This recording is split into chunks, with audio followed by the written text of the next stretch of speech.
How's it going, guys? Coffee here. Today I wanted to go over the updated version for Frost Iris for hitting 500 billion DPS. There is currently a bug with Iris right now to where she is capped at 100 billion damage compared to other classes which are capped at 1 trillion. So in order to actually get over this cap, as you can see here where I'm hitting at 156.2 billion, in order to get over this cap of damage, you do need to be accepting sources of additional damage applied to life. This is the only way to actually bypass this 100 billion DPS limit right now. So we are getting this on staff, as well as getting it on our auras here through erosion enhancement. Starting from the last video, the gear has changed quite a bit. I have updated things quite a bit. We are now using erosion enhancement with stand as 1. This steadfast could be like a restrain or something as well instead. But if you want just some extra defenses, you can run steadfast instead. Stand as 1 is again giving that big extra aura effect to everything. So we're going to go ahead and be using that instead. And then for our auto defense setup, this is all set up exactly the same with Frigid Domain. And then we have changed things a bit for the support gems on the Frost Spirit. We are now using added cold over Savage Growth. Just all the extra levels to cold spells is giving this a much higher DPS than what you're getting with anything else. And then same thing with running Elemental Fusion. I don't remember if I covered this in the prior video, but even with this downside where you're not supposed to be able to inflict frostbite, your pets are able to still inflict frostbite, so we're still using that. For those of you that do have an Exquisite Box and you have gone to where you're crafting and using a curse on hit ring, you can use Blizzard instead of Dazzling Bloom. And then if you end up getting to that point, so for the end game build here, you do end up crafting one of these rings here with Elemental Destruction Curse on Hit. And in order to use this Curse on Hit, you do need to have a skill that hits. So you have two options for that. You can use Speed Phantom instead of Blink, or you can just use the Blizzard here with a Mark and Blinding setup with your Exquisite Box. And then with that, you end up swapping to a Hero Relic here, where you are getting Dazzling Bloom whenever you attack an elite enemy, or whenever there's an elite enemy nearby, you will use Dazzling Bloom.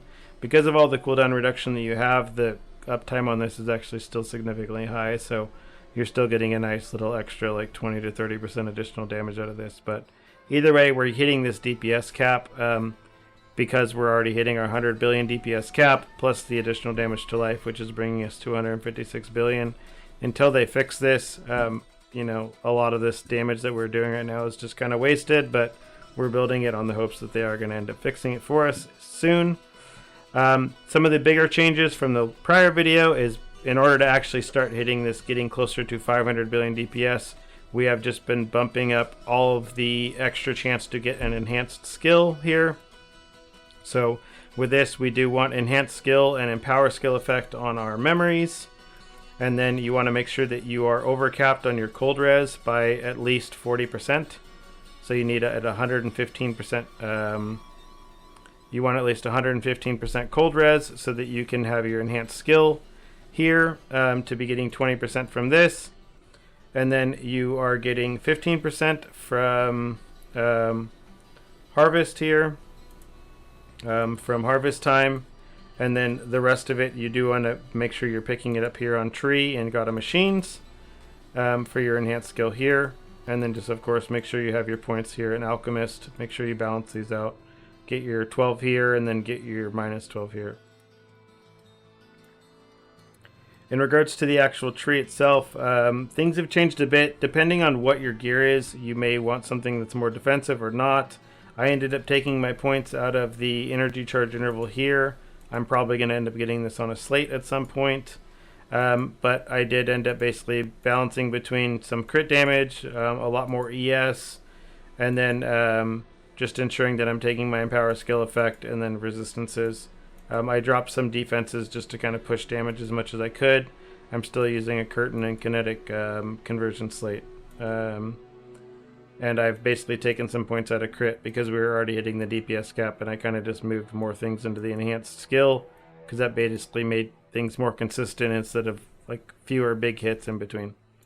In regards to the slates, I did end up adding a couple of slates here with this chance to for an enhanced skill. This is big, and then I have a little bit of cooldown here so that I don't have to get it in other places. And then same with the Fallen Starlight, I just got some one with Empower Skill Effect. You can get this with Empower Skill Effect or Enhanced Skill. Other than that, you're still just rolling for +2 slates. Only other thing that's changed about the gear is, again, I crafted new gloves so I could give my Frost Gemma her gloves back. So you just want ES, spell skill level, and res on this. For the second ring that doesn't need the second curse on hit, you just basically craft this again with max ES minion damage and then resistances. And then for your staff, again, most important mods here are still your +6 to spell skill levels, your T0 CDR, and then this 31% additional damage applied to life is more important than the additional spell damage because you're most likely hitting that 100 billion DPS cap without it. So this 31% applied damage is like the only way to actually get above that 100 billion DPS cap.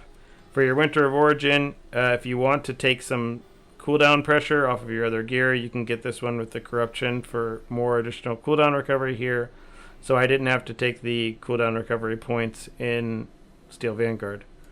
For your Exquisite Box, again, buy a cheap one if you just want to buy, if that's all you can afford, just to get yourself started. It's highly recommended. And then you can go and purchase an Empower one later on. They're about double the price, I think, right now, but spend what you got.